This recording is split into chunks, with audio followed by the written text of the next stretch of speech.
are coming on the air live, taking you to the most important battleground of this election, because in the next couple hours, Pennsylvanians will hear from both candidates. Split-screen stumping, if you will, with our new polls showing this race in a dead heat. We're going to break down the key weaknesses for each side and bring you that exclusive interview our team got with two men who survived Mr. Trump's assassination attempt. We're also live on the road to recovery in Florida after those devastating hurricanes. And you may not believe what our reporter is standing in front of. Where do you see it? Then the desperate push tonight to find a missing Broadway dancer known for his work in Hamilton. The message from his family and the superstar who's spreading the word. Plus, that new nasty injury for a Detroit Lions star and how it fits into the NFL's complicated push to make this contact sport safer. And the new ruling from a federal judge that could force a change to the water we drink. But he wants the feds to look at whether we should be tapping out on fluoride. That's later in the show. Hey there, I'm Hallie, and coming up tonight, you're going to see both Vice President Harris and former President Trump talking with Pennsylvanians, trying to get their vote with just about now 3 weeks until Election Day. You see the map here. She is out near Erie County, Vice President Harris, in a county that's picked the last four president. He, former President Trump, is out closer to Philly, trying to flip some towns in those all-important suburbs there. Our political team says voters in this state, in the Commonwealth, could have the biggest impact on this race. And voters are also telling us it is a super close race. I mean, pick your cliche, dead heat, tie, neck and neck, whatever you want to call it, that's what it is, 48-48. Just a tiny sliver of people say they don't know who they're picking yet. Now, this amounts to basically a 5-point drop for Vice President Harris from just last month. So you can see that former President Trump has basically eaten up that lead. We should note it was all well inside the margin of error. But the biggest takeaway, people now view both candidates negatively. That big advantage she has on her image, or had past tense, is now just that, past tense. And when you open up the hood of some of these numbers, let me do my best Steve Kornacki impression. You see some real weaknesses for both sides. For the vice president, one of them, the unpopularity of her current boss, President Biden, the most unpopular sitting president to have their VP run in a generation. That's why some of our team's sources say she's trying to find some delicate ways to put daylight between the two of them. And we may see that this week when she does her first sit-down interview with Fox News. Not always, of course, friendly to Democrats. At least that's the perception. For Mr. Trump, his weakness, the gender gap, with women of all races increasingly saying that they will cast their vote not for him, but for Kamala Harris. That's a big deal for him because our numbers also show that for people asked this question, and it's a very specific question, is any one issue so important you'd vote for it or against it, right? Like, not just what's the most important issue. Generally, what one issue is so important to you? You see it, it's abortion. With about 22% of voters saying that that is the key factor for them when asked in this fashion. Our team is following both campaigns. I want to start with Sahil Kapoor, who is with the vice president in Erie, Pennsylvania. And in just the last 90 seconds, Sahil, we're getting some new details about how the vice president is making her pitch to voters tonight. And it has to do with something Mr. Trump said over the weekend about the so-called enemy from within, right? That's right, Hallie. Hello from Erie, Pennsylvania, where Kamala Harris is going to speak at the stage right behind me later this evening, and we have some brand new details about what to expect from her. It's a little noisy here. Bear with me here, but a senior Harris campaign official telling us that Harris will ratchet up the warnings about a potential second Donald Trump term, the risks for Americans, jumping on his comments about the, quote, enemy within, to argue that he would behave in erratic and unhinged ways and trample on Americans' freedom if he is elected to a second term. She's also running a new ad featuring Trump's comments about how they would be handled by the National Guard and, if necessary, the military. This is talking about dissent within the United States. That ad includes former Trump officials Olivia Troy and Kevin Carroll arguing that Trump's worst instincts would come out if he is elected to another term, that it would be unchecked power. That essentially, and Harris is telling here, anyone who disagrees with Trump politically is an enemy and would be dealt with as such. It's heavy stuff, and I think it's going to be part of Kamala Harris's closing message. So you talk about the closing message. Let's talk about the closers, right? Because we're now 22 days to go, and you've got the VP bringing in some Democratic heavy hitters, former President Obama, former President Clinton, who is now out on the trail as well. It can be, I think in the campaign's eyes, that's a slam dunk. But there are also some potential risks to this, right? Yeah, that's right. Bill Clinton is in central Georgia, in rural Georgia today.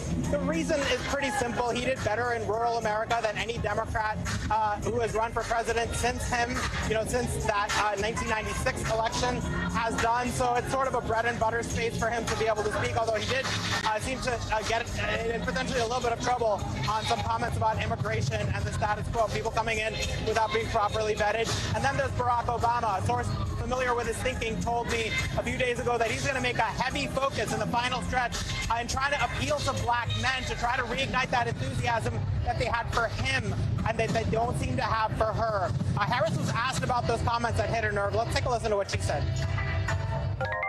As I said, I intend to earn the vote of everyone, including black men.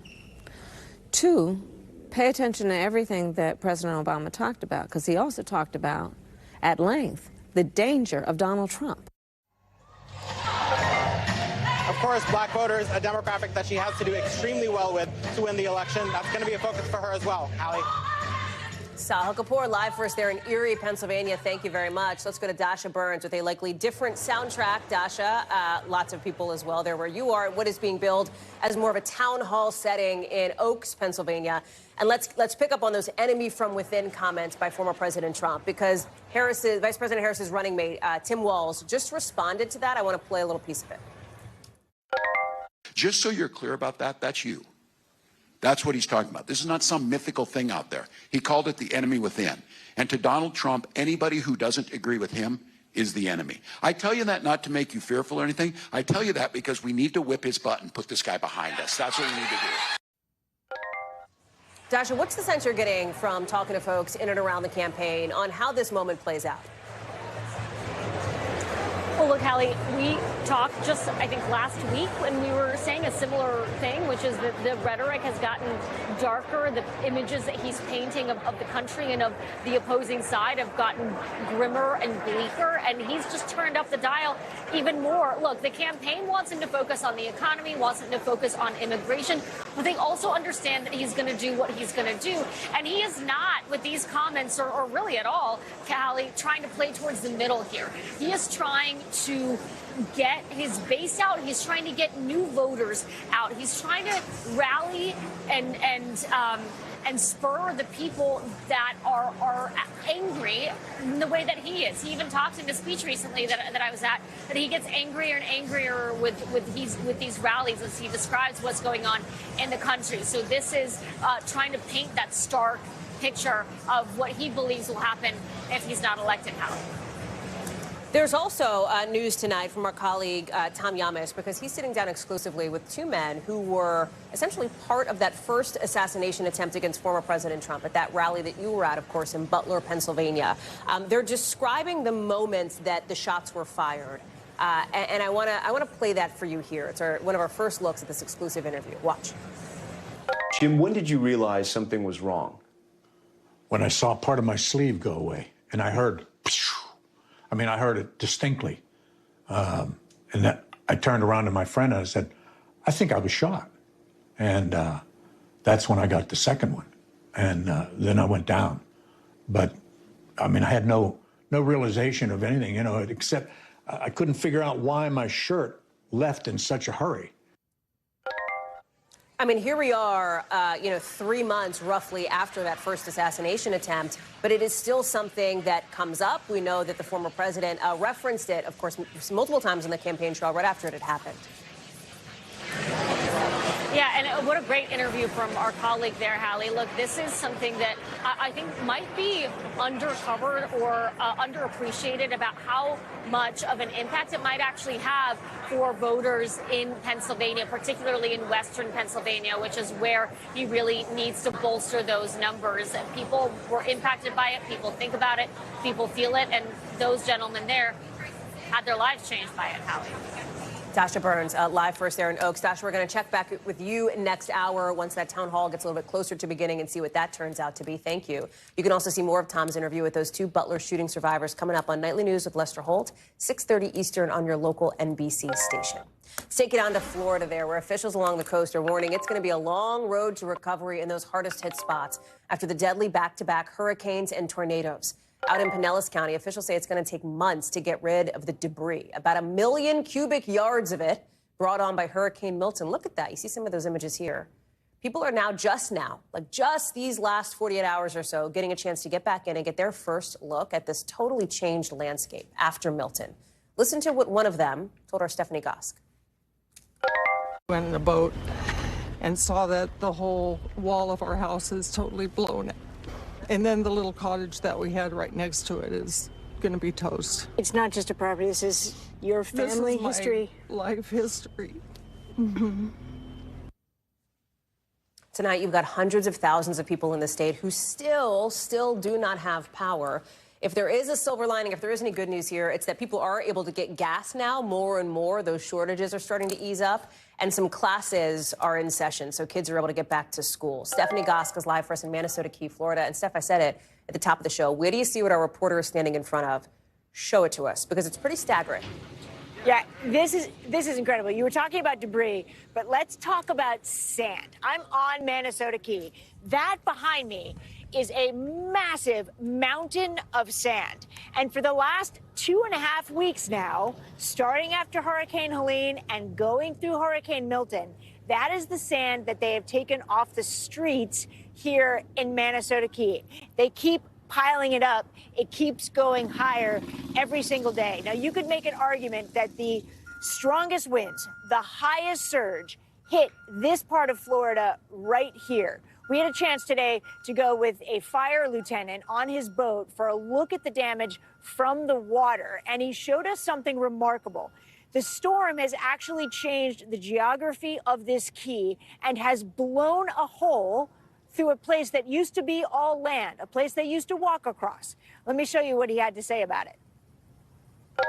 It looks like Hurricane Milton changed the geography. Absolutely. It's something we'll never get back. It's crazy. Part of history is truly gone because, like, we used to come out here and enjoy this, and now we can't. The geography's totally changed. Yes, gone. You hear his sadness there, right? I mean, he's talking about a place where they would come and they would go to the beach. You know, you hear a lot of that nostalgia and sadness for the people here who are looking at destroyed homes that are not just homes, but actually part of their family. They represent joys and good times, and they are looking at them and wondering, Hallie, whether or not they're even going to be able to rebuild them because it's just going to be so expensive. Well, and talk about that expense, right? The estimates that it could be more than like $100 billion. President Biden, I know you were there just yesterday, I think he said $600 million in relief for the state, which is obviously, you know, not nothing. It is also comparatively somewhat of a drop in the bucket here because of just how staggering this is. Yeah, I mean, the billions are, it's hard to imagine, but the best way to imagine it is actually to take it from the perspective of each homeowner. Let's just say that they had both flood and homeowners insurance and they wanted to rebuild their homes. Well, there is something here that's called the 50% rule. If you are in an area that is a federally declared flood area, they refer to it here as the dreaded 50% rule. If you are going to spend more than half of the value of your house, you have to bring your home up to the code of the area for flooding. That often means lifting it up on stilts, which could double or triple the cost of your repairs, Hallie. Stephanie Gosk live for us there in the Gulf Coast of Florida, I should say. Steph, thank you so much for that. We'll check back in with you, I know. Let's take it to Western North Carolina today, which, as you know, is still recovering from the aftermath of Hurricane Hallie. And the announcement that there's been arrest of a man for making threats against FEMA employees helping with the recovery from Hallie. That's as FEMA says it's making some operational adjustments in its hurricane response for the safety of its workers. And what is the concern now, as conspiracy theories and misinformation about the disaster response have spread online pretty quickly. We've talked about that here on the show. Remember, the hurricane recovery push out there is very much ongoing. The flooding Hallie caused was unprecedented in that area. You're looking at some of the damage here. Even several weeks later, there are still so many people in desperate need of help. Laura Strickler is following this one for us. So, Laura, Western North Carolina has become one of the epicenters of the tension now between the people, between feds, about misinformation, et cetera. Walk us through some of the dynamics of what you're hearing that's been going on. Yeah, Hallie, thank you. We're hearing that the recovery effort is massive and ongoing, but it's also complicated by the misinformation. And perhaps most disturbing, FEMA officials say they think the false information about their work is discouraging people from applying for assistance that they deserve. For example, one false claim is that FEMA can only give out $750 per household. That's not true. FEMA assistance can be as high as $40,000 in some circumstances. So FEMA says it's important that people apply for the assistance that they deserve. And what do we know about this most recent threat we mentioned, the arrest of that person for apparently making a threat? Right. So while the state officials I spoke to say they have no evidence of armed militias hunting for FEMA workers in North Carolina, we did confirm that on Saturday, as you said, a man was overheard at a store in western North Carolina, allegedly saying threatening things about FEMA workers. A soldier in the area reported that to a local sheriff, and then later in the day, a second person called in a report about the same man with more details, including a license plate. So the sheriff's office in Rutherford County went out and arrested him. He was charged and released after making bail on Saturday night. Laura Strickler, thank you very much for that reporting. Appreciate it. We've got a lot more to get to coming up here on the show, including the new shakeup headed your way at Starbucks, why the new CEO wants to press pause on some of those bargains right in the middle of pumpkin spice season. And panda diplomacy is back. We'll tell you which zoo is set to get the bears on a plane from China right now. Can I give you a spoiler? We've already bought tickets for my daughter. I'm just telling you. We'll be right back.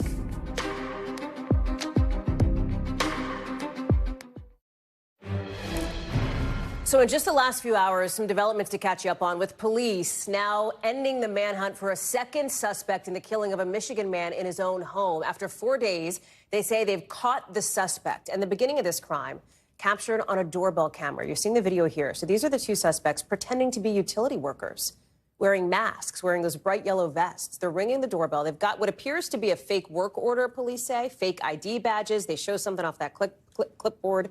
They say they were checking for gas leaks. Also, they could get inside the house. The man you see there on the right, you just saw him circled. That's the guy police have brought in just today.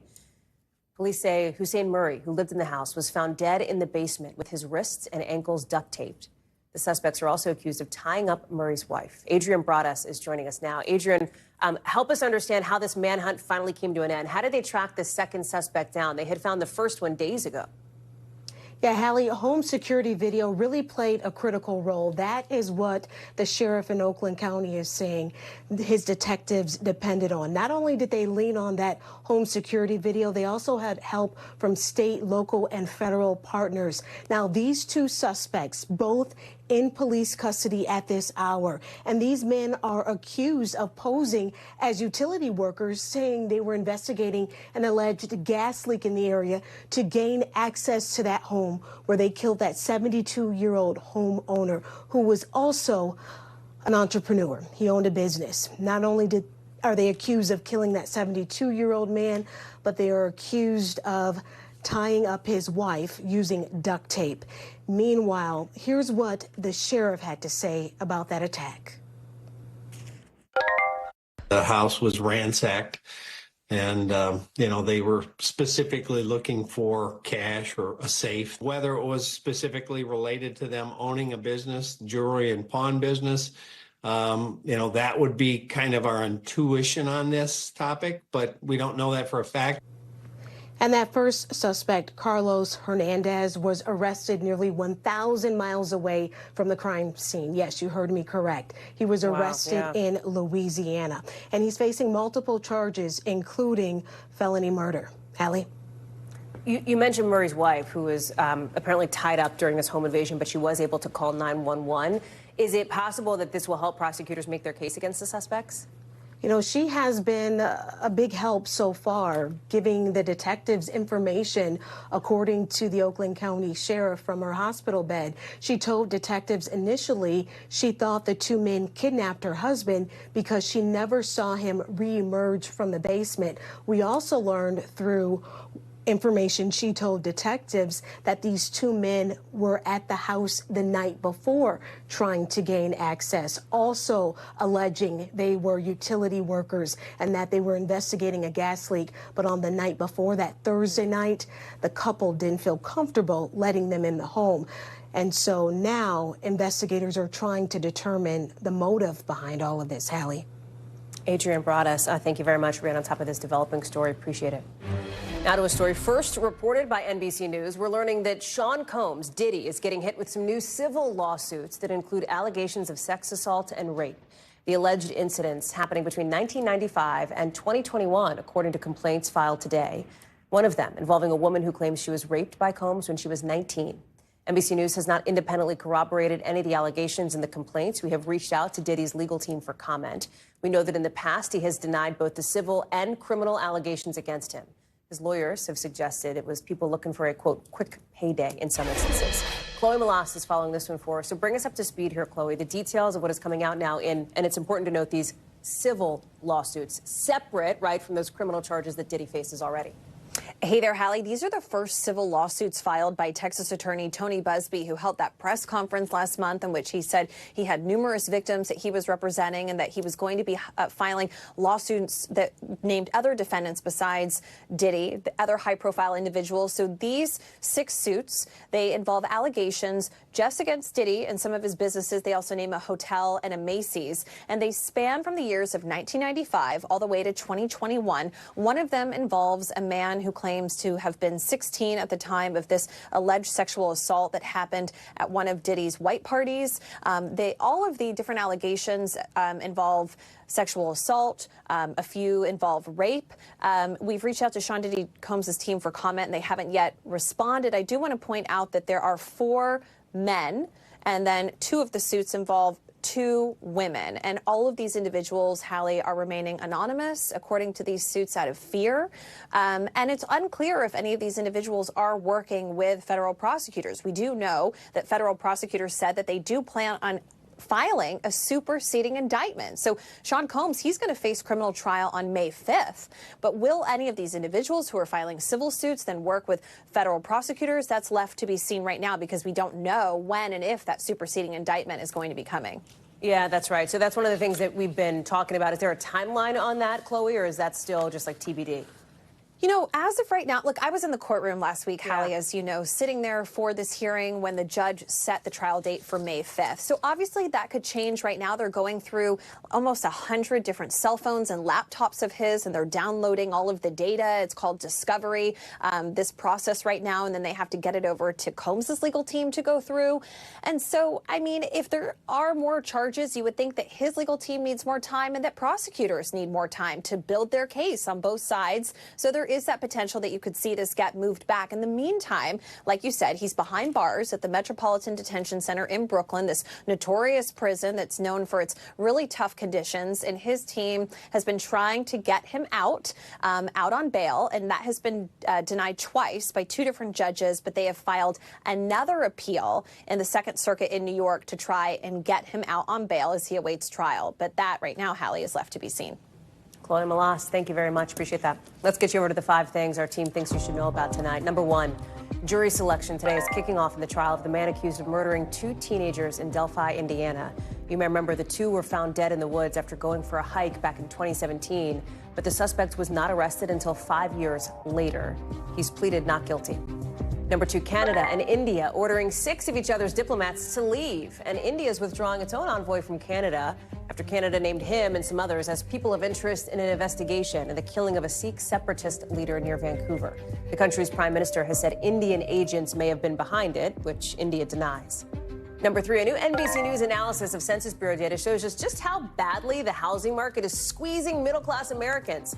The research found nearly 3 in 10 middle-class new homeowners were considered quote-unquote cost-burdened in 2022. If you're like, well, what does cost-burden mean? It means they were spending more than 30% of their income on housing costs. This is more than twice as many people as were considered cost-burdened a decade before. Number 4, Delta is temporarily stopping hot meals on 200 flights out of Detroit because of a food safety problem at a facility there. Delta says it's bringing in meals from places outside the city proper and that by now the services should be getting back to normal. Delta says it hasn't gotten any reports of people getting sick, fortunately. Number 5, hey, guess what? You know panda diplomacy? It's back in a big way because 2 3-year-old giant pandas, Bao Li and Qing Bao, are now on their way from China right here to Washington. That's right. They're going to be back at the National Zoo, according to a wildlife group in China. This comes about a year after the zoo's last 3 pandas left. We don't know yet when people will be able to visit the new arrivals, but sources familiar with my kitchen hope that it's Friday when we can take our daughter. Coming up, why wild mushrooms are sending people to the hospital in Pennsylvania, what you should know. And the desperate search now for a Broadway star missing for nearly 2 weeks. We're live with where the police investigation stands.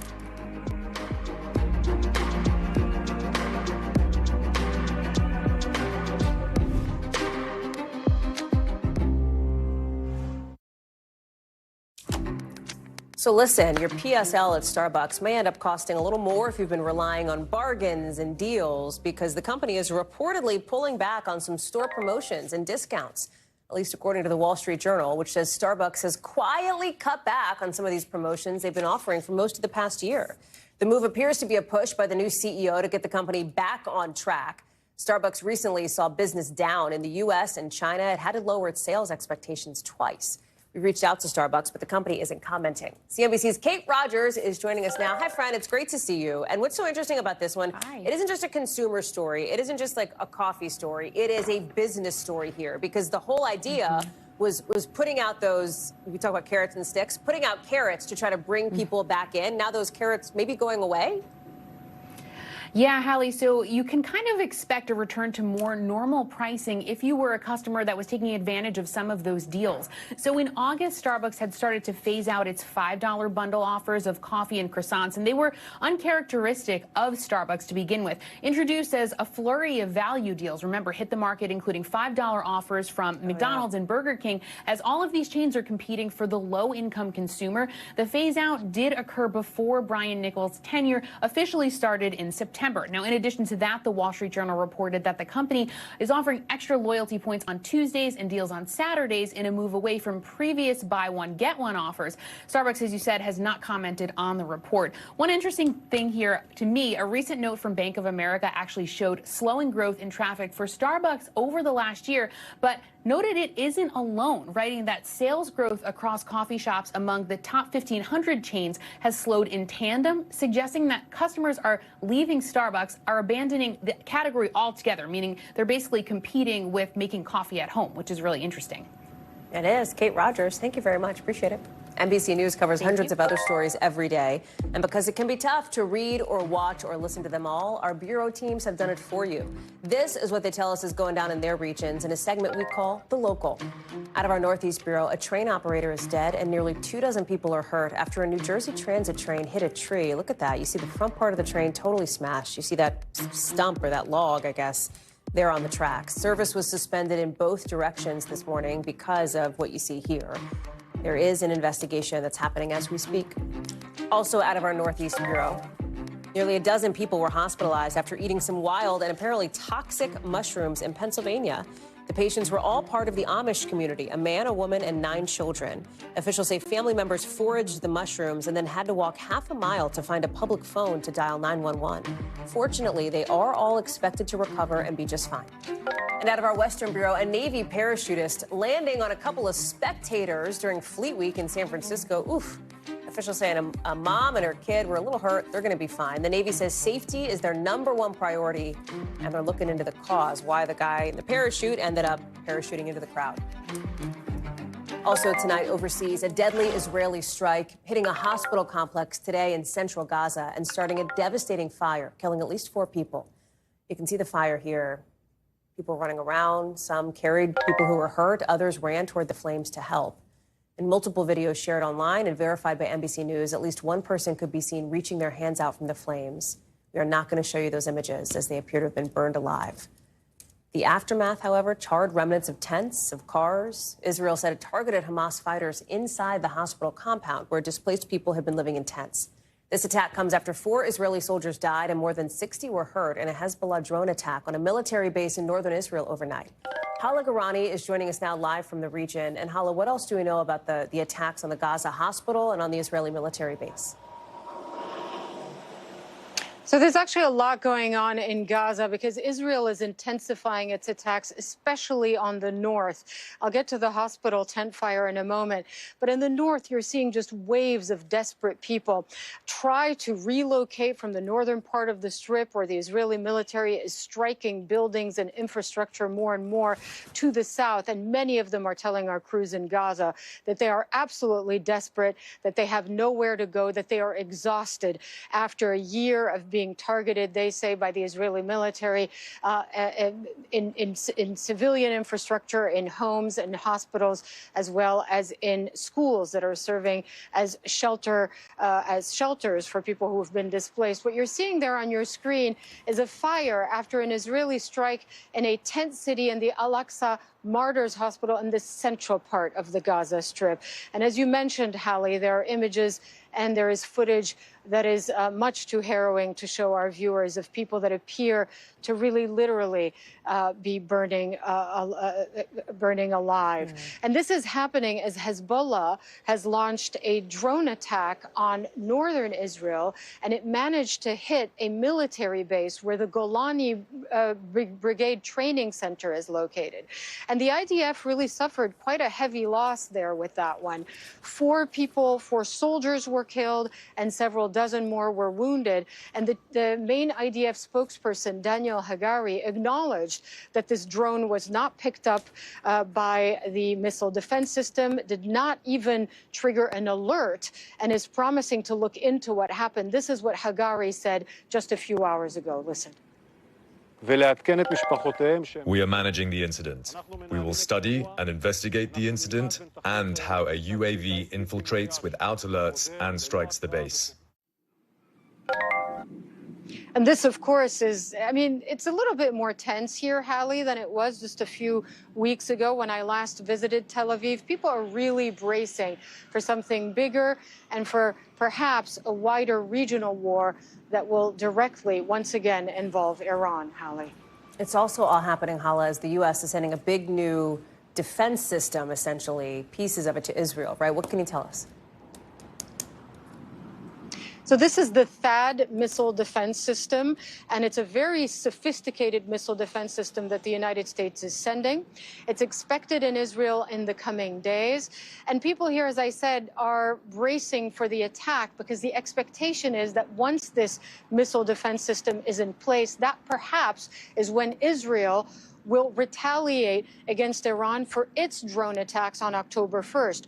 You'll remember, and our viewers will remember, of course, that Iran targeted Israel after Israel assassinated the Hezbollah leader Hassan Nasrallah. So it's this retaliation followed by another retaliation. And the concern really is here that we're entering into a spiral of retaliatory strikes that involve not just Iran and Israel, but Hezbollah in Lebanon, the Houthis in Yemen, and perhaps even the United States could get drawn in because it is sending, with this THAAD missile defense system, about 100 troops to operate it. Now, it's not an offensive system. These are not missiles that are mounted or armed with any warheads, but it is still the United States getting involved in a rather more direct fashion than it has so far, Hallie. Hala Garani live for us there in Tel Aviv. Hala, thank you very much. To China now, which today is launching some large-scale drills around Taiwan after it announced it sent naval and air forces to surround the island in a warning to the Taiwanese president after he gave a speech on Taiwan's independence just last week. Taiwan now says it's ready to respond. Janice Mackey-Freyer reports from Beijing. China announced the one-day military drills around Taiwan just after dawn, sending its Army, Navy, Air Force, Rocket Force, and other military forces to surround the island that is self-ruled but claimed by China as its own territory. And Chinese defense officials are making no secret of the reason why, as a warning, they say, to, quote, Taiwan's separatist forces, accusing Taiwan's president, Lai Ching-te, or William Lai, of promoting independence in his National Day address last week.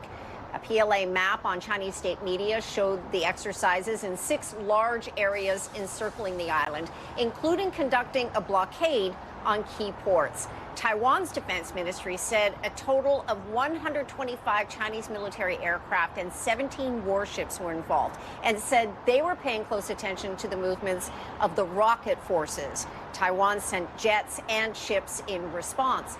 China also had drills in May after Lai was inaugurated, and gray zone tactics, including patrols and incursions, are now almost a daily occurrence. The State Department released a statement saying China's escalation was not warranted. In his speech, Lai said Beijing had, quote, no right to represent Taiwan. And he said he was willing to work with China on issues like climate change. Still, none of it went over well here in Beijing, where Lai is neither liked nor trusted by China's leadership. PLA officials called the drills today, quote, a powerful deterrent. Janice, thank you very much. Coming up here on the show, the uncertain future for another NFL star. After getting hurt so badly, broadcasters refused to replay it.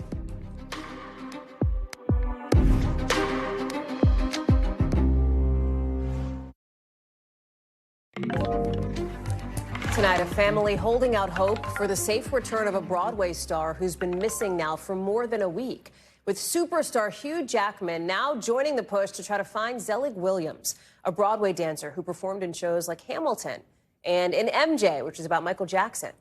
Now, according to his family, Williams was staying with his mom down in South Carolina. He was teaching dance workshops before he disappeared. His mother says one of her son's friends told her they got an SOS alert on their phone the day Williams went missing, suggesting he'd been in a car crash. Police found the car 2 days later. No sign of a crash, no sign of Williams. Stephen Romo is joining us now. Can you bring us up to speed on the investigation? What do police think might have happened here? Do they have any clues?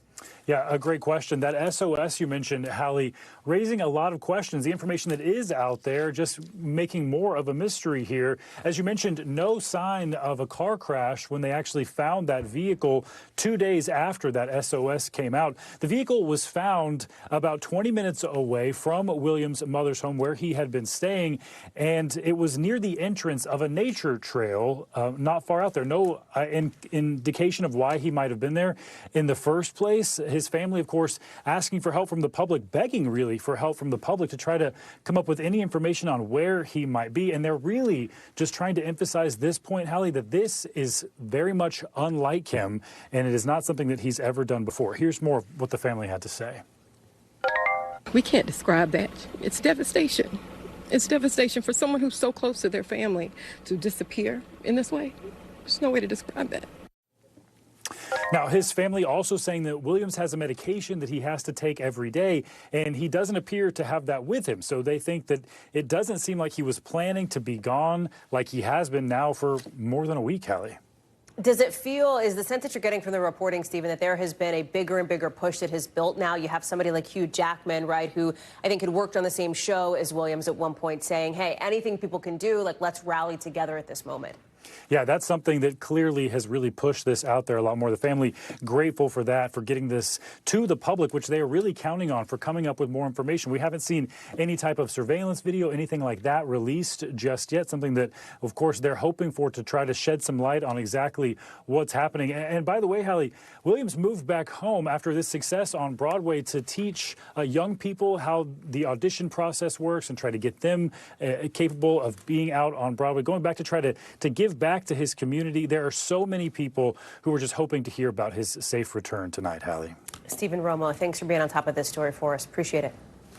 The Detroit Lions today say their star player is recovering after a successful surgery to fix a very grisly injury, a fractured tibia. We're talking about Aiden Hutchinson, who went down last night with this just brutal injury during this blowout win over the Cowboys. They didn't even replay it, right, on TV. The team, the Lions, this is, saying that recovery could take 4 to 6 months. I mean, that's the rest of the season, right? Listen to the Lions coach earlier today. I would never count Hutch out, ever. So, yeah, probably, you know, long road, but I would never count him out. And I would say if anybody can make it back, it'd be him. That news coming the same day as an injury update on another huge NFL star, with the Miami Dolphins saying they expect to see quarterback Tua Tagovailoa back on the field sometime this season as he recovers from a third concussion. I want to bring in Morgan Chesky now. Let's talk Aiden Hutchinson here. It is it's just tough to see, right, when anything like that happens. What kind of recovery is he looking at? And what about Tua, who's had a big spotlight on him, given the concussion protocols in the NFL and the focus on player safety? Yeah, Hallie, first off, thank God they didn't replay that horrific injury that took place when the NFL sack leader went down in that game against the Cowboys. We do know, however, that he was put in an air cast before even being taken off of the field. As you heard the coach mention, he did undergo surgery there in a Dallas hospital, and we do know that that surgery was successful for both a fractured tibia and fibula. But the timeline here, TBD, you hear 4 to 6 months. Of course, Hallie, that could be the remainder of the season. We've seen all sorts of incredible comebacks from injured players, making it in time for the playoffs or even a mid-playoff run to help their team reach a potential Super Bowl. I think the impact that Hutchinson has on the Lions defense cannot be understated. Number 2 overall pick back in 2022, leading the league in sacks. So obviously they want him back on the field, but they don't want to compromise his recovery at the same time. As for Tua, of course, a star quarterback for the Miami Dolphins. He's been out the past 3 games because of that concussion that we saw the aftermath of when he was kind of stumbling on the field. Incredibly tough to watch. But I want you to hear what Coach Mike McDaniel had to say about his potential return. Take a listen. He's not playing this week, and I do expect to see him playing football in 2024. But where that is exactly, we'll let the process continue. Now, Tua would be eligible to return, Hallie, after this week's Dolphins game against the Colts. But again, you could hear McDaniel say while he is eligible to return, the decision to do so will remain on Tua. I'm reminded of Mike McDaniel's response whenever that concussion actually took place, kind of alluding to the fact that this could be a bigger conversation, a bigger dialogue as to, whether or not Tua wants to continue his football career and to what extent he would want to do that. Because, again, we've seen time and time again the impact concussions can have long-term on these athletes well after they leave the field here. Hallie? So pull on that thread, Morgan, because there's also a bigger dialogue happening inside the league, outside the league, among fans of professional football, specifically about the nexus here to making the game safer. It is a contact sport, and the league is very aware of that, right? I mean, they talk about the fact that that is the game. And, right, yes, and they also want to try to make things safer. We've talked a lot about helmet technology, for example, especially when it comes to some of these concerns about concussions. But this is something that it feels like the league still is working to get some kind of a handle on. Yeah, it's been interesting to see the evolution of the NFL over the last couple decades or so, because they used to market themselves as the place where you go to see the hard hits, the collisions of those players on the field. And now it seems the top of mind, the conversation really driving is the safety one here, Hallie. The NFL says that they do have, I think, at least 6 new helmet designs for this season. That's undergoing as we speak, and that 98% of players on the field are taking advantage of these top-of-the-line helmets specifically designed to be able to withstand collisions on the field. Not only that, but they're getting helmets designed for specific positions on the field, Hallie. So a linebacker going to be wearing a different helmet than perhaps an offensive lineman, and so that's just some of what we're seeing. I should add that we should also look at some of the rule changes there, Hallie. The kickoffs changing to make sure that players aren't necessarily going at full speed down the field when they make those collisions, which, used to happen all the time here. Hallie? Morgan Chesky, thank you very much for that. Definitely something to watch for the rest of the season. Appreciate it. Coming up here on the show, the water worry that has one judge asking the EPA to step in. And the question now, can too much fluoride affect the IQ of kids?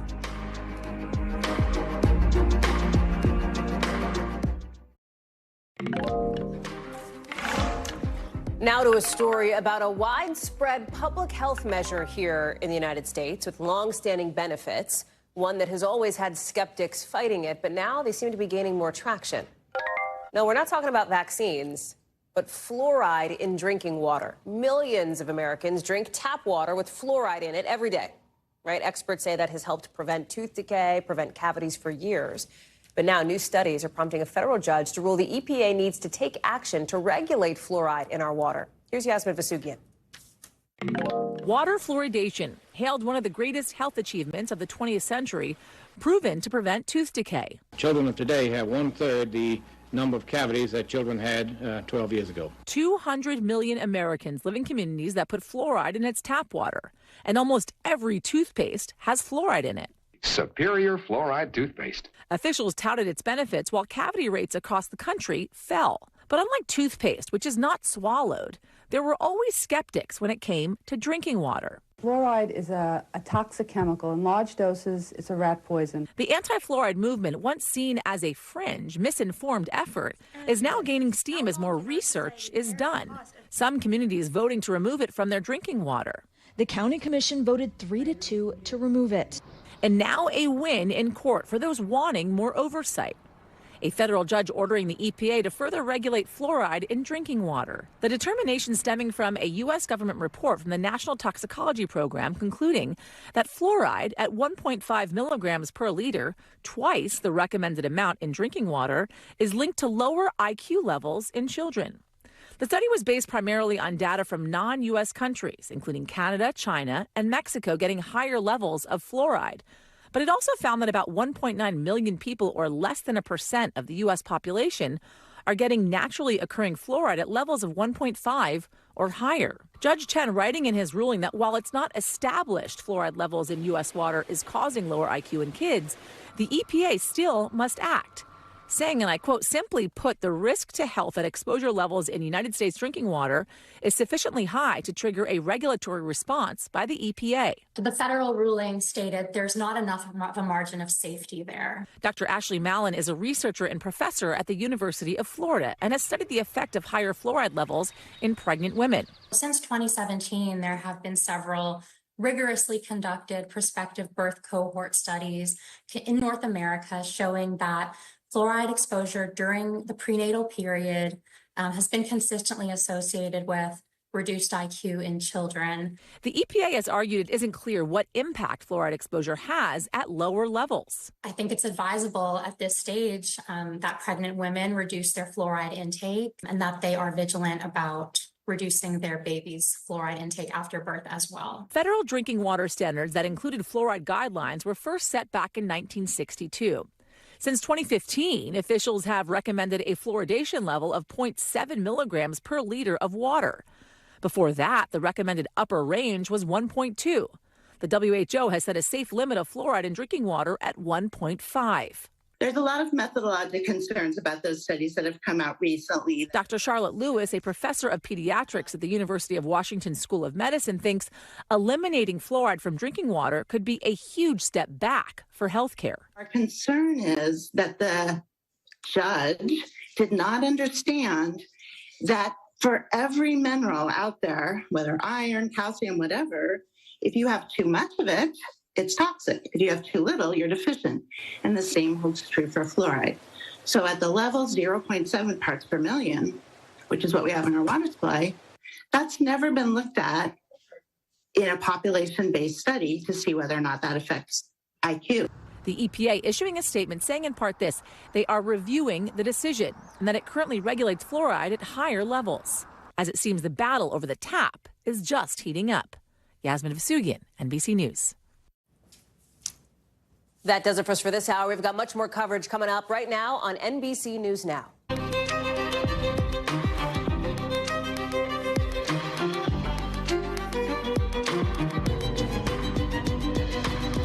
We're coming on the air to take you live to the most important battleground of this election, with Pennsylvanians hearing from both candidates any minute. Split-screen stumping, if you will, with our new polls showing this race as a dead heat. We're going to break down the key weaknesses for each party, and we're going to bring you that exclusive interview our team got with two men who survived Mr. Trump's assassination attempt.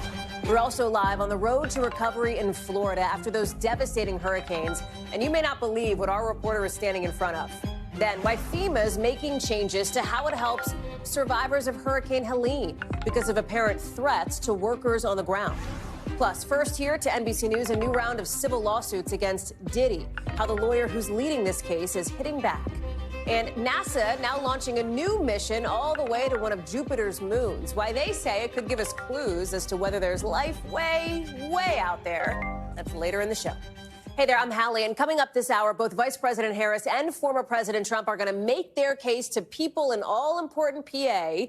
to vote for them with just about 3 weeks until Election Day. I want to show you the map here. Vice President Harris, she's out in Erie County, which has picked the last 4 presidents. Former President Trump is trying to flip some of those key suburbs just outside Philly.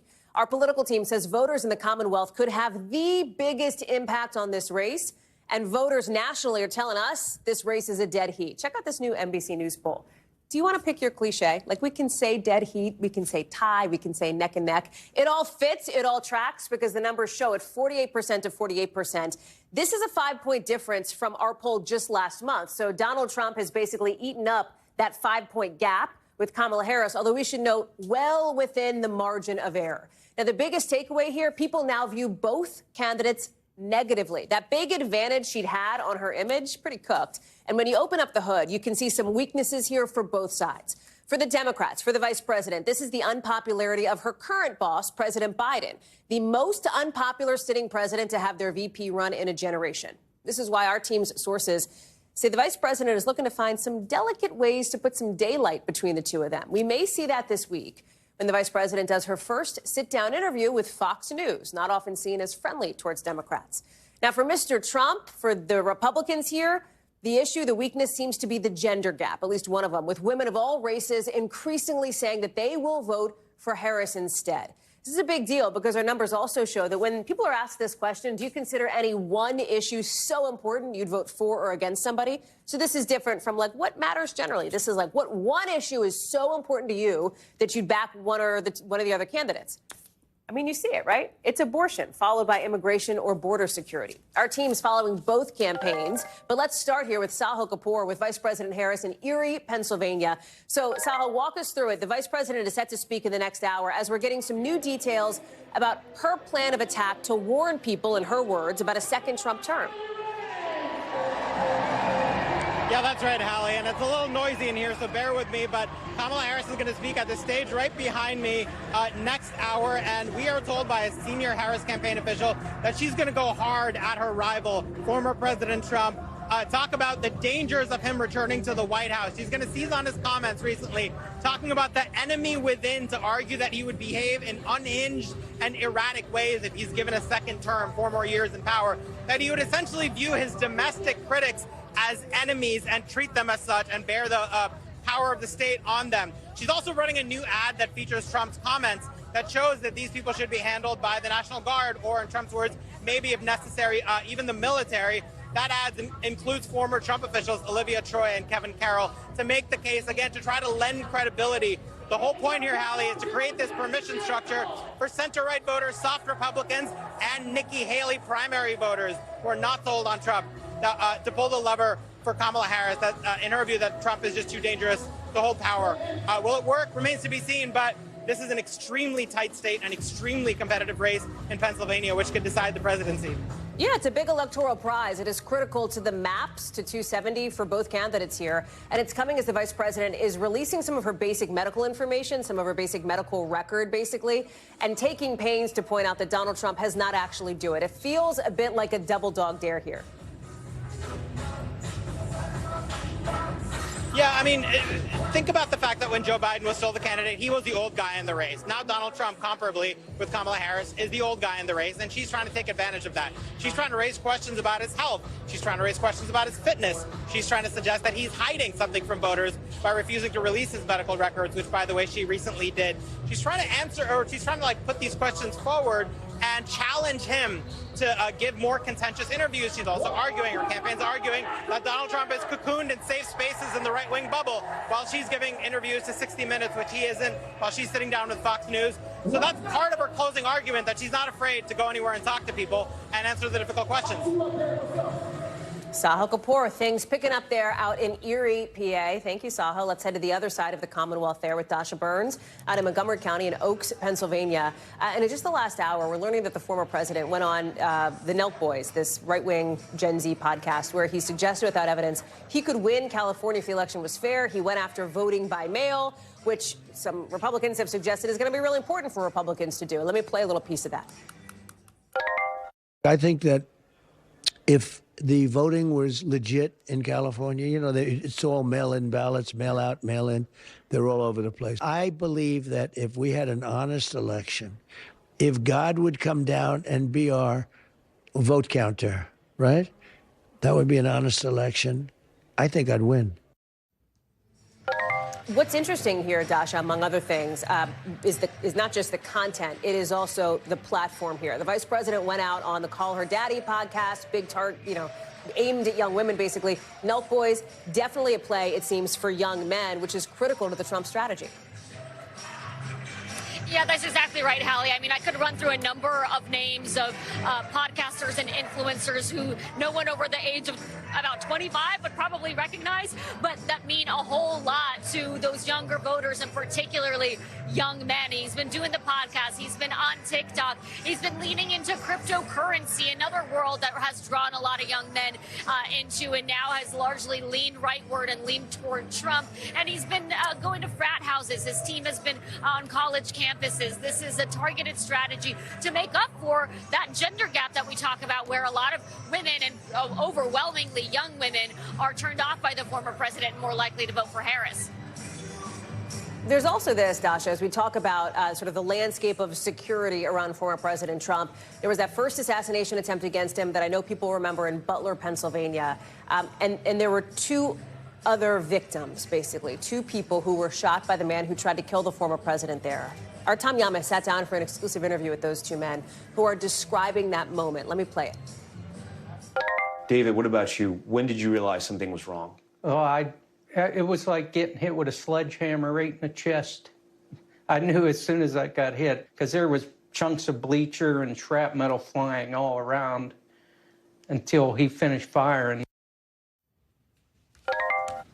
All of it's coming as we're learning Mr. Trump wants even more security?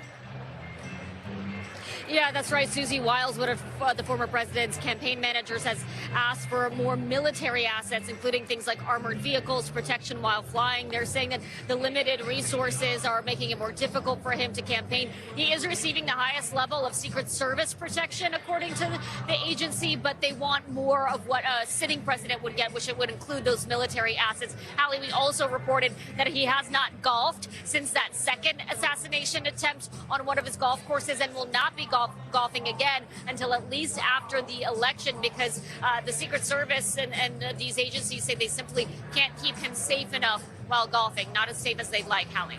Hey, Dasha, real quick before we let you go, we just talked about with Sahil, right, this challenge. It seemed like a dare from Vice President Harris to get former President Trump to release his health records, a fulsome picture of his medical situation.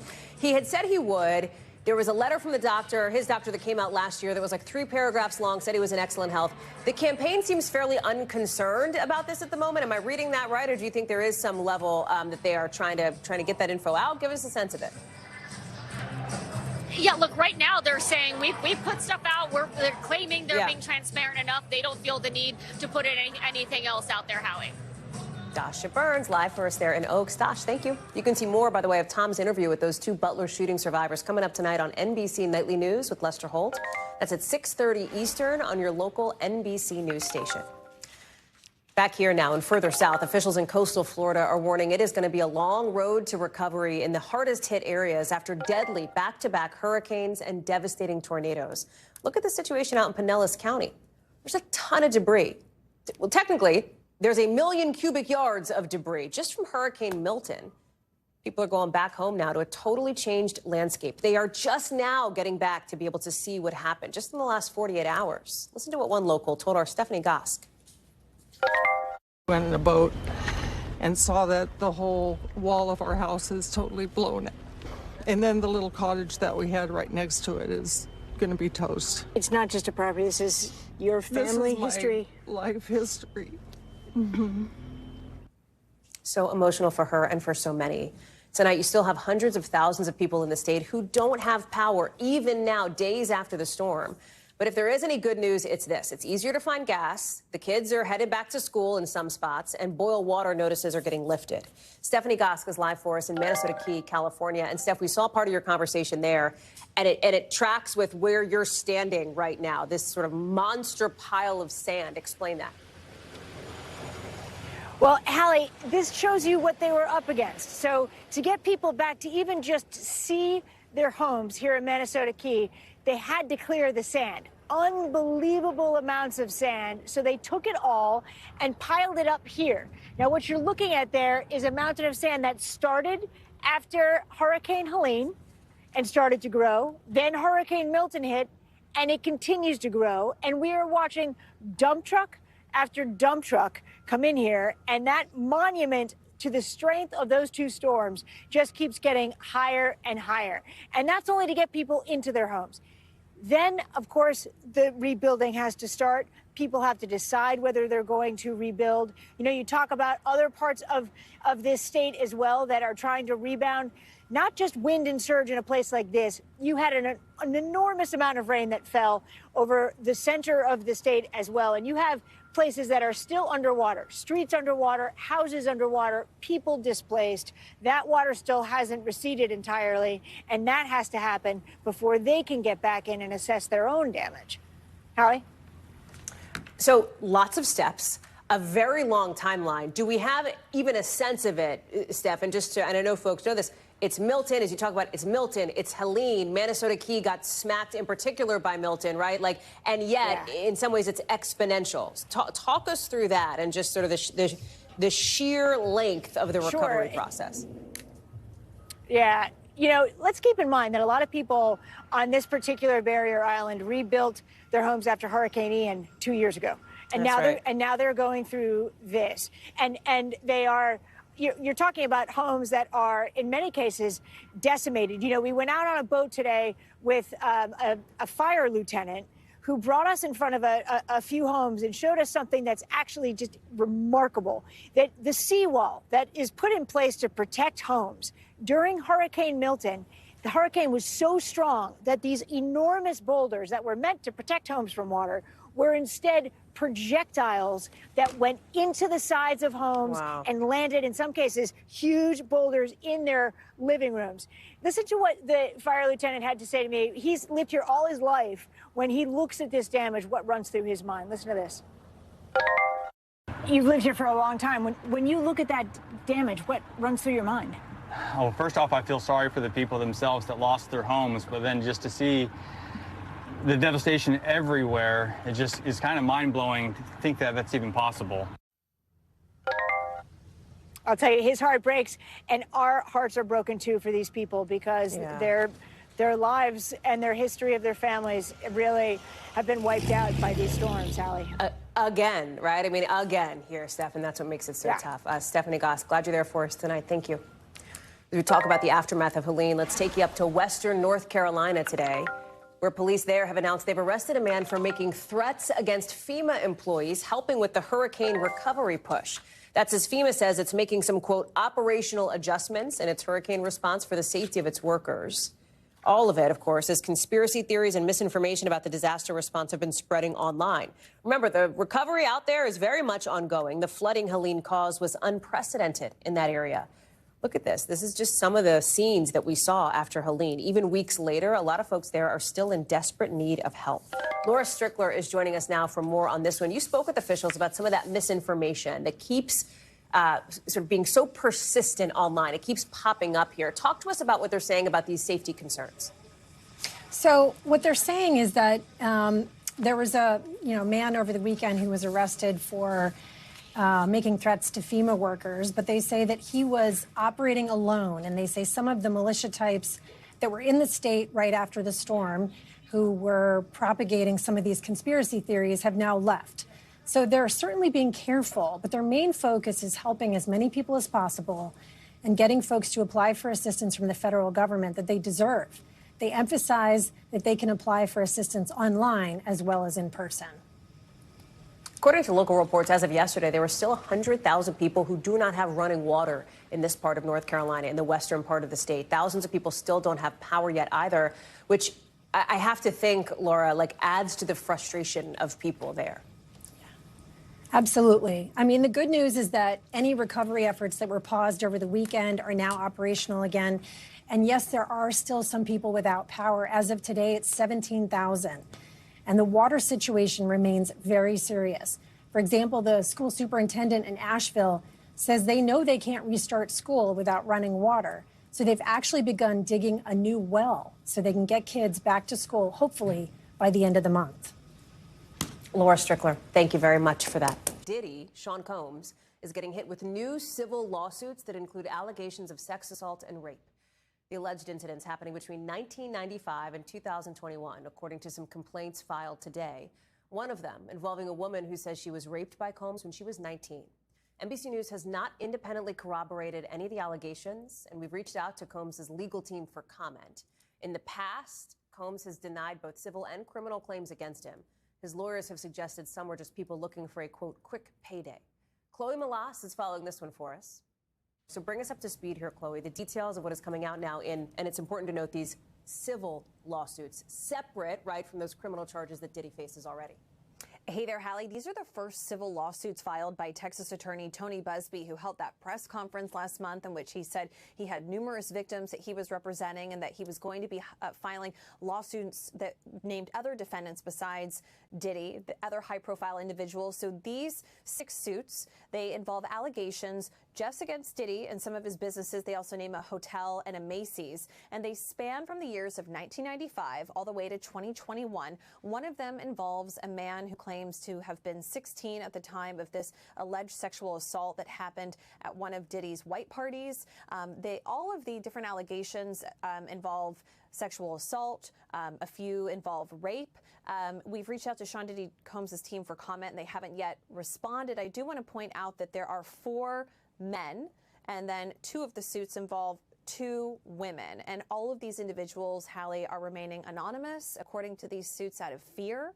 And it's unclear if any of these individuals are working with federal prosecutors. We do know that federal prosecutors said that they do plan on filing a superseding indictment. So Sean Combs, he's going to face criminal trial on May 5th. But will any of these individuals who are filing civil suits then work with federal prosecutors? That's left to be seen right now because we don't know when and if that superseding indictment is going to be coming. Yeah, that's right. So that's one of the things that we've been talking about. Is there a timeline on that, Chloe, or is that still just like TBD?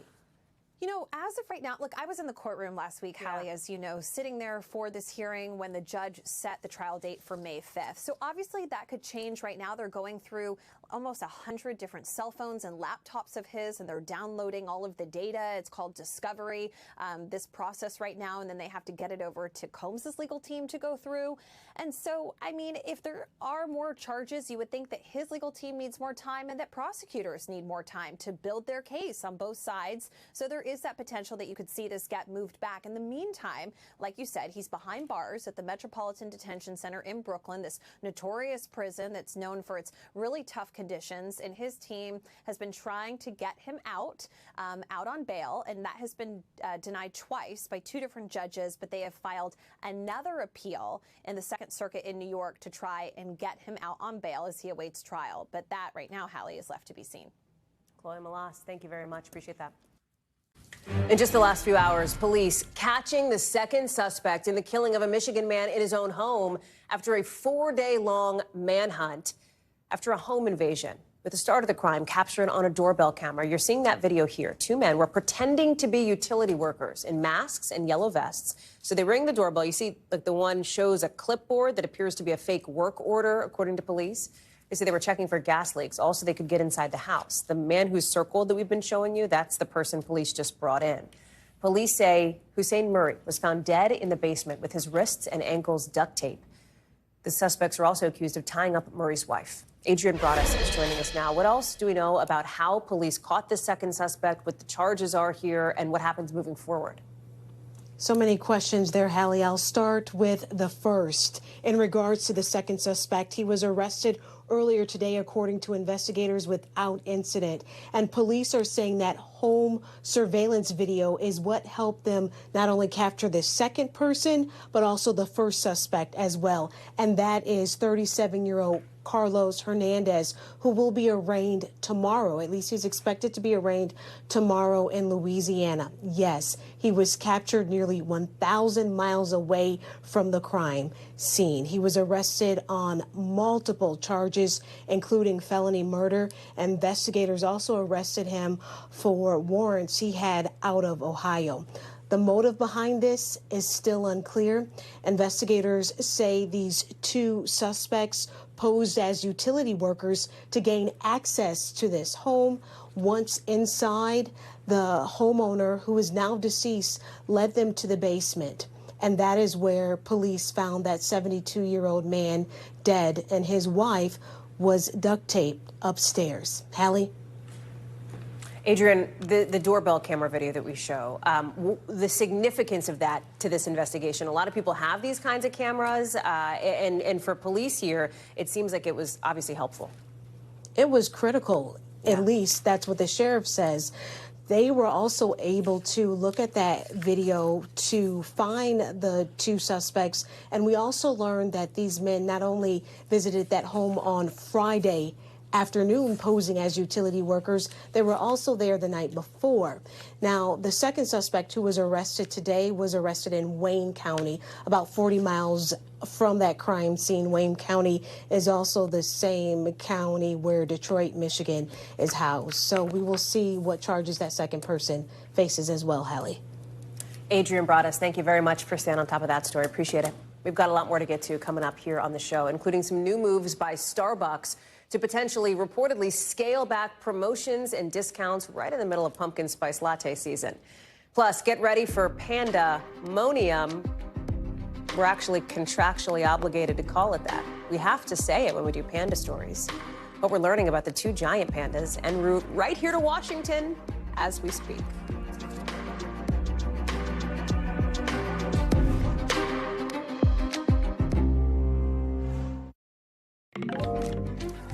In Georgia tonight, politics may be playing into some newly released body cam footage from back in 2023. It shows deputies helping the Cobb County Sheriff with a botched fast food order, and it's getting a lot of attention. All right, so this is the deputies driving to a Burger King. Apparently the lights and the siren were on.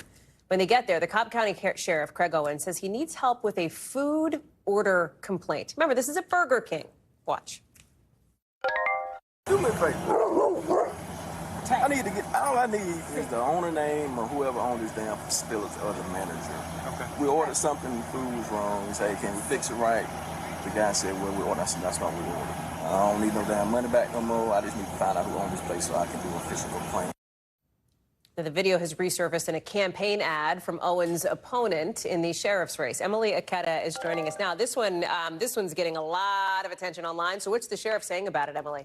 Yeah, hey there, Hallie. Well, let me start with this. I think that we know people call the police for sometimes really serious things and sometimes for ridiculous things. But this is an incident where it is who is calling deputies to the scene that is turning so many heads. As you mentioned, Sheriff Craig Owens calling last March deputies to the scene because he wanted them to help him file an official complaint with the manager of Burger King. They got the order wrong. It had something to do with a Whopper he wanted cut in half, no mayo. His Republican opponent in the sheriff's race, David Cavender, bringing this to light. And now Owens is having to defend himself the day before in-person early voting begins. He posted on social media saying, at no point did I indicate my position, nor did I ask the responders to do anything that they would not, had not, or have not done for anyone else who makes a business dispute call, which he says any citizen can make. I regret that this call is being politicized in an attempt to win votes, Hallie.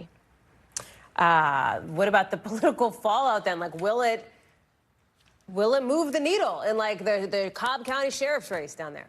I mean, certainly we're hearing a lot of questions raised by voters that it's giving them pause. They're wondering, is this an abuse of power? Why is the video just surfacing now? Is this a misuse of resources? But interestingly, if we zoom out, you look at Cobb County in this political battleground of Georgia, we know that Vice President Kamala Harris, she needs to win Cobb County really or likely in order to win the state, as Democrats have turned that county blue in the last two presidential elections. Now, it seems unlikely that this sheriff's race will actually influence the top of the ticket, but it is giving people pause. And I will point out that President Trump, he is holding in, of all places tomorrow, a rally in Cobb County. So we'll see if he leans into this. The other thing that I'll add, David Cavender, the Republican opponent in this race, he says he has since learned the sheriff has started to receive threats since this video has come to light. He says he wanted to wholeheartedly condemn those threats, Hallie. So it's turning ugly here.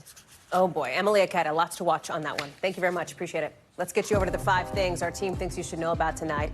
Number 1, opening statements are beginning now in the trial of the man accused of murdering Cash App founder Bob Lee. Prosecutors say Nima Momeni, a tech consultant, stabbed him to death about a year and a half ago over an argument about Momeni's sister. He's pleading not guilty.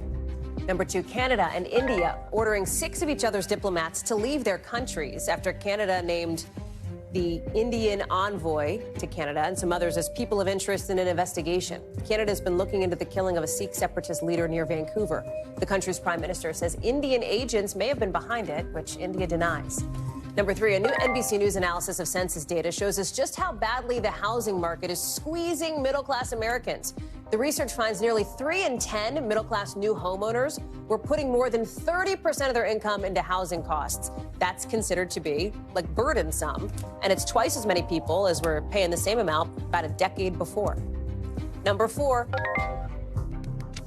it is a big day on Wall Street, but the Dow closing at a record high, topping 43,000 points for the first time, with tech stocks doing really well, and the S&P also hitting a record high today. Comes as a bunch of big companies are getting ready to release earnings reports this week. Number 5. Hey, guess what? Guess who's back? Back again. These pandas are back again. Well, they were never here in the first place, but now pandas at least are back. These particular pandas, these 2 3-year-old giant pandas, Baoli and Qingbao, are headed to the National Zoo in Washington from China, according to a wildlife group in China. That's about a year after the zoo's last 3 pandas left, so it is good news for the National Zoo. Still a question mark on when people are going to be able to visit the new arrivals. To the business world now, and the cost of your PSL, your pumpkin spice latte, may be going up, at least if you rely on some of those promotions and discounts that Starbucks offers. That's because the Wall Street Journal is reporting that Starbucks has quietly cut back on some of those discounts, the ones they've been offering for most of the past year. The move is part of a push by the new CEO to get the company back on track after a bumpy year. Starbucks recently saw business slow down a bit in the U.S. and China, and it had to lower its sales expectations twice. We've reached out to Starbucks, but the company is not commenting at the moment. CNBC's Kate Rogers is joining us now. What's so interesting about this one? It isn't just a consumer story. It isn't just like a coffee story. It is a business story here, because the whole idea was putting out those, we talk about carrots and sticks, putting out carrots to try to bring people back in. Now those carrots may be going away. Yeah, Hallie, so you can kind of expect a return to more normal pricing if you were a customer that was taking advantage of some of those deals. So in August, Starbucks had started to phase out its $5 bundle offers of coffee and croissants, and they were uncharacteristic of Starbucks to begin with. Introduced as a flurry of value deals, remember, hit the market, including $5 offers from McDonald's and Burger King. As all of these chains are competing for the low-income consumer, the phase-out did occur before Brian Niccol's tenure officially started in September. Now, in addition to that, the Wall Street Journal reported that the company is offering extra loyalty points on Tuesdays and deals on Saturdays in a move away from previous buy one, get one offers. Starbucks, as you said, has not commented on the report. One interesting thing here, to me, a recent note from Bank of America actually showed slowing growth in traffic for Starbucks over the last year, but noted it isn't alone, writing that sales growth across coffee shops among the top 1,500 chains has slowed in tandem, suggesting that customers are leaving Starbucks, are abandoning the category altogether, meaning they're basically competing with making coffee at home, which is really interesting. It is. Kate Rogers, thank you very much. Appreciate it. NASA today launching a mission to one of Jupiter's moons to see if it could contain signs of life. The Europa Clipper taken off from the Kennedy Space Center in Florida today to start a journey that'll take 5.5 years. It's going 1.8 billion miles. And if you're like, I'm sorry, that number is too huge to have a reference, it's about 9 million Amtrak trips between D.C. and New York. So Europa is a little bit smaller than our moon, but it's covered in a thick layer of ice, which means there's water there. And maybe the building blocks for life on other planets, or at least out in outer space. We don't know. We may never know, but we're watching it. We'll keep you posted on how this historic mission goes. Coming up later in the show, a lot more to get to, including a superstar's plea for the return of a Broadway star who has disappeared in South Carolina. Plus, in the global, more to come as well, including Korean tensions. That's next.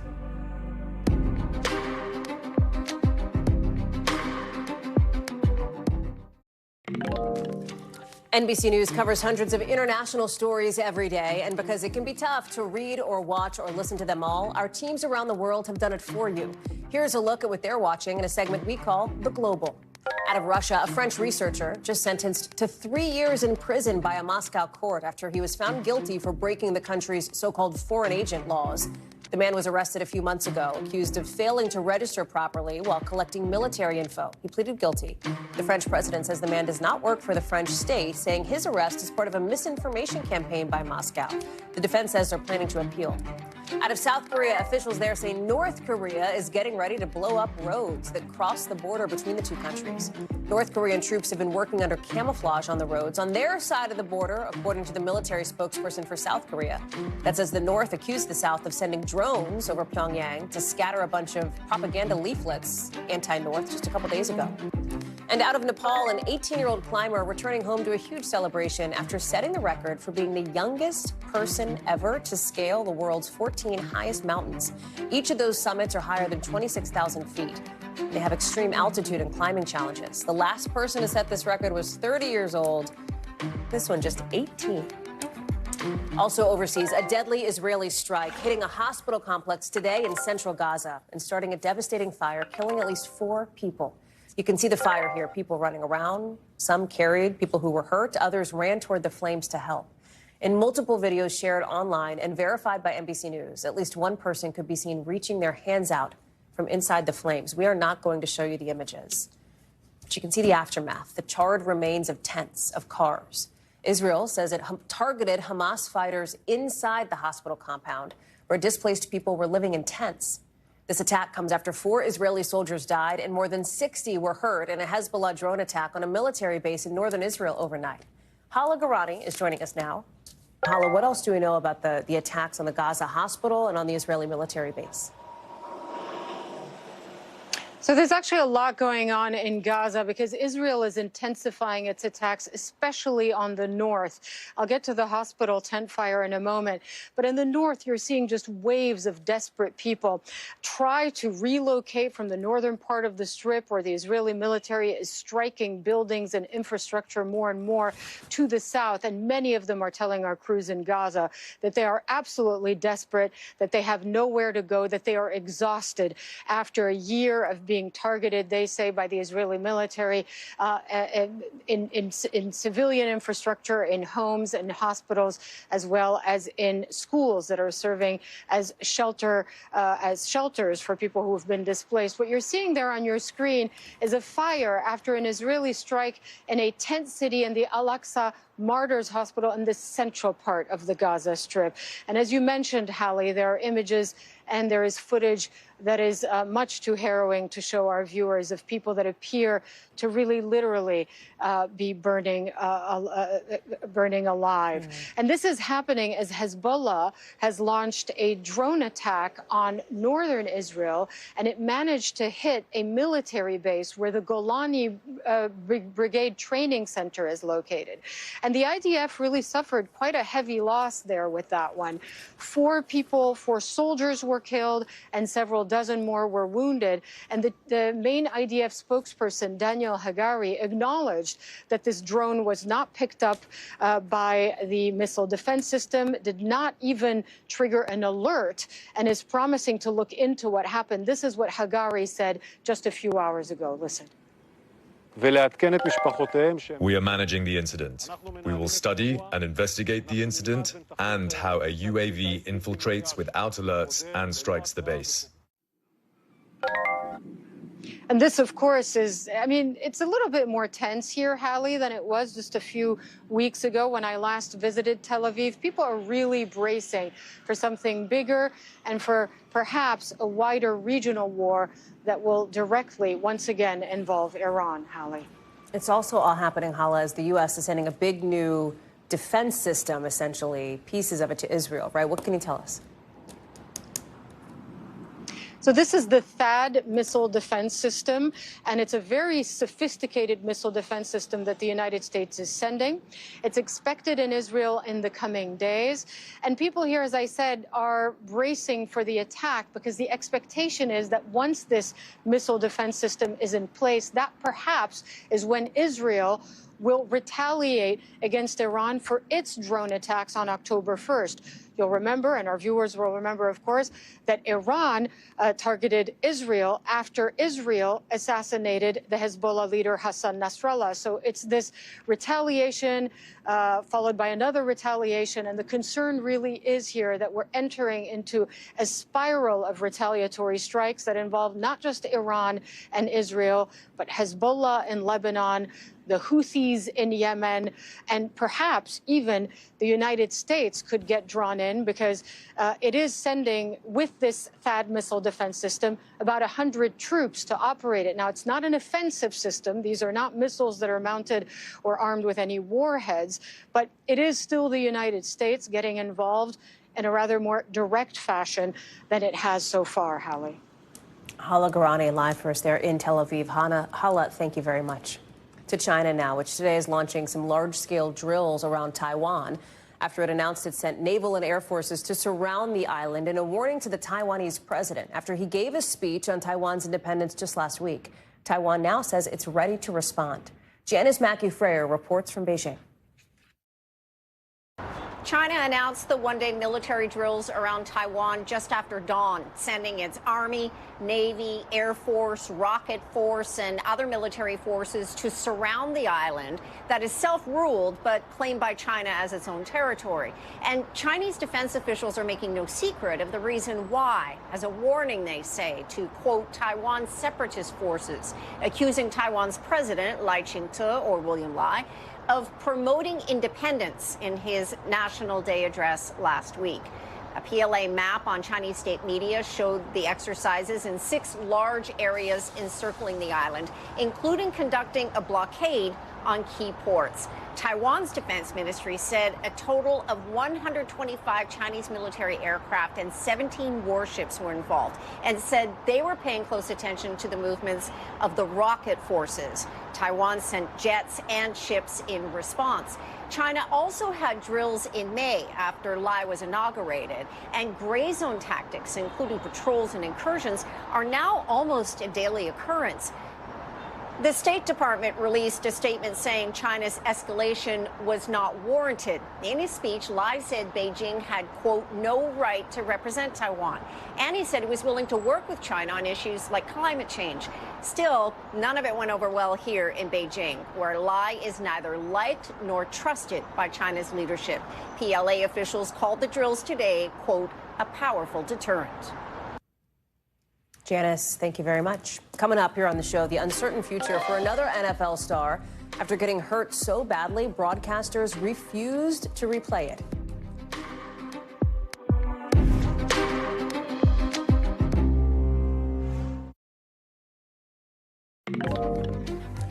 Tonight, a family holding out hope for the safe return of a Broadway star who's been missing now for more than a week, with superstar Hugh Jackman now joining the push to try to find Zelig Williams, a Broadway dancer who performed in shows like Hamilton and in MJ, which is about Michael Jackson. Now, according to his family, Williams was staying with his mom down in South Carolina. He was teaching dance workshops before he disappeared. His mother says one of her son's friends told her they got an SOS alert on their phone the day Williams went missing, suggesting he'd been in a car crash. Police found the car 2 days later. No sign of a crash, no sign of Williams. Stephen Romo is joining us now. Can you bring us up to speed on the investigation? What do police think might have happened here? Do they have any clues? Yeah, a great question. That SOS you mentioned, Hallie, raising a lot of questions. The information that is out there just making more of a mystery here. As you mentioned, no sign of a car crash when they actually found that vehicle 2 days after that SOS came out. The vehicle was found about 20 minutes away from Williams' mother's home where he had been staying, and it was near the entrance of a nature trail not far out there. No indication of why he might have been there in the first place. His family, of course, asking for help from the public, begging really for help from the public to try to come up with any information on where he might be. And they're really just trying to emphasize this point, Hallie, that this is very much unlike him, and it is not something that he's ever done before. Here's more of what the family had to say. We can't describe that. It's devastation. It's devastation for someone who's so close to their family to disappear in this way. There's no way to describe that. Now, his family also saying that Williams has a medication that he has to take every day, and he doesn't appear to have that with him. So they think that it doesn't seem like he was planning to be gone like he has been now for more than a week, Hallie. Does it feel, is the sense that you're getting from the reporting, Stephen, that there has been a bigger and bigger push that has built now? You have somebody like Hugh Jackman, right, who I think had worked on the same show as Williams at one point, saying, hey, anything people can do, like, let's rally together at this moment. Yeah, that's something that clearly has really pushed this out there a lot more. The family grateful for that, for getting this to the public, which they are really counting on for coming up with more information. We haven't seen any type of surveillance video, anything like that released just yet, something that, of course, they're hoping for to try to shed some light on exactly what's happening. And by the way, Hallie, Williams moved back home after this success on Broadway to teach young people how the audition process works and try to get them capable of being out on Broadway, going back to try to give back to his community. There are so many people who are just hoping to hear about his safe return tonight, Hallie. Stephen Romo, thanks for being on top of this story for us. Appreciate it. The Detroit Lions today say their star player is recovering after a successful surgery to fix a very grisly injury, a fractured tibia. We're talking about Aiden Hutchinson, who went down last night with this just brutal injury during this blowout win over the Cowboys. They didn't even replay it, right, on TV. The Lions, this is, saying that recovery could take 4 to 6 months. I mean, that's the rest of the season, right? Listen to the Lions coach earlier today. I would never count Hutch out, ever. So, yeah, probably, long road, but I would never count him out. And I would say if anybody can make it back, it'd be him. That news coming the same day as an injury update on another huge NFL star, with the Miami Dolphins saying they expect to see quarterback Tua Tagovailoa back on the field sometime this season, as he recovers from a third concussion. I want to bring in Morgan Chesky now. Let's talk Aiden Hutchinson here. It's just tough to see, right, when anything like that happens. What kind of recovery is he looking at? And what about Tua, who's had a big spotlight on him given the concussion protocols in the NFL and the focus on player safety? Yeah, Hallie, first off, thank God they didn't replay that horrific injury that took place when the NFL sack leader went down in that game against the Cowboys. We do know, however, that he was put in an air cast before even being taken off of the field. As you heard the coach mention, he did undergo surgery there in a Dallas hospital, and we do know that that surgery was successful for both a fractured tibia and fibula. But the timeline here, TBD, you hear 4 to 6 months. Of course, Hallie, that could be the remainder of the season. We've seen all sorts of incredible comebacks from injured players, making it in time for the playoffs or even a mid-playoff run to help their team reach a potential Super Bowl. I think the impact that Hutchinson has on the Lions defense cannot be understated. Number 2 overall pick back in 2022, leading the league in sacks. So obviously they want him back on the field, but they don't want to compromise his recovery at the same time. As for Tua, of course, a star quarterback for the Miami Dolphins. He's been out the past 3 games because of that concussion that we saw the aftermath of when he was kind of stumbling on the field. Incredibly tough to watch. But I want you to hear what Coach Mike McDaniel had to say about his potential return. Take a listen. He's not playing this week, and I do expect to see him playing football in 2024. But where that is exactly, we'll let the process continue.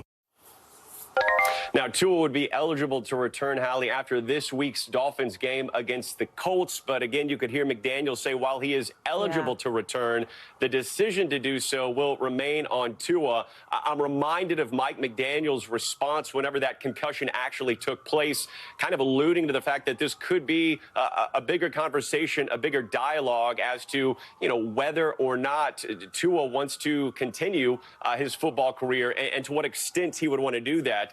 Because, again, we've seen time and time again the impact concussions can have long-term on these athletes well after they leave the field here. Hallie? So pull on that thread, Morgan, because there's also a bigger dialogue happening inside the league, outside the league, among fans of professional football, specifically about the nexus here to making the game safer. It is a contact sport, and the league is very aware of that, right? I mean, they talk about the fact that that is the game.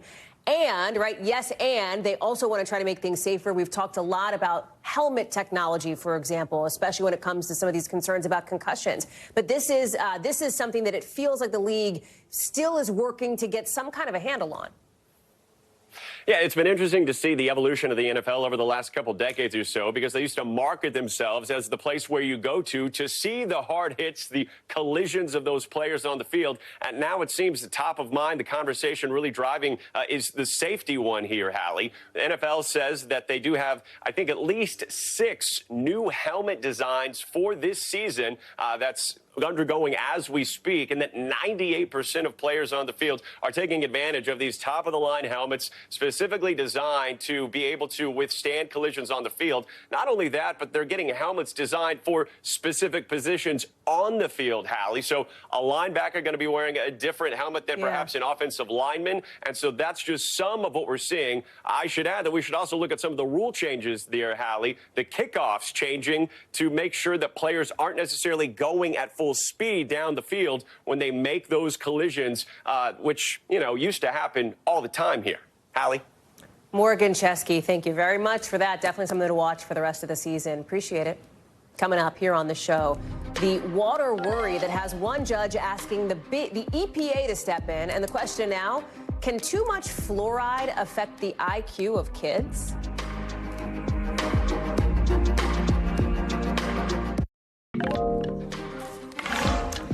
Now to a story about a widespread public health measure here in the United States with long-standing benefits, one that has always had skeptics fighting it, but now they seem to be gaining more traction. No, we're not talking about vaccines, but fluoride in drinking water. Millions of Americans drink tap water with fluoride in it every day, right? Experts say that has helped prevent tooth decay, prevent cavities for years. But now new studies are prompting a federal judge to rule the EPA needs to take action to regulate fluoride in our water. Here's Yasmin Vasugian. Water fluoridation, hailed one of the greatest health achievements of the 20th century, proven to prevent tooth decay. Children of today have 1/3 the number of cavities that children had 12 years ago. 200 million Americans live in communities that put fluoride in its tap water, and almost every toothpaste has fluoride in it. Superior fluoride toothpaste. Officials touted its benefits while cavity rates across the country fell. But unlike toothpaste, which is not swallowed, there were always skeptics when it came to drinking water. Fluoride is a toxic chemical. In large doses, it's a rat poison. The anti-fluoride movement, once seen as a fringe, misinformed effort, is now gaining steam as more research is done. Some communities voting to remove it from their drinking water. The county commission voted 3-2 to remove it. And now a win in court for those wanting more oversight. A federal judge ordering the EPA to further regulate fluoride in drinking water. The determination stemming from a U.S. government report from the National Toxicology Program concluding that fluoride at 1.5 milligrams per liter, twice the recommended amount in drinking water, is linked to lower IQ levels in children. The study was based primarily on data from non-U.S. countries, including Canada, China, and Mexico, getting higher levels of fluoride.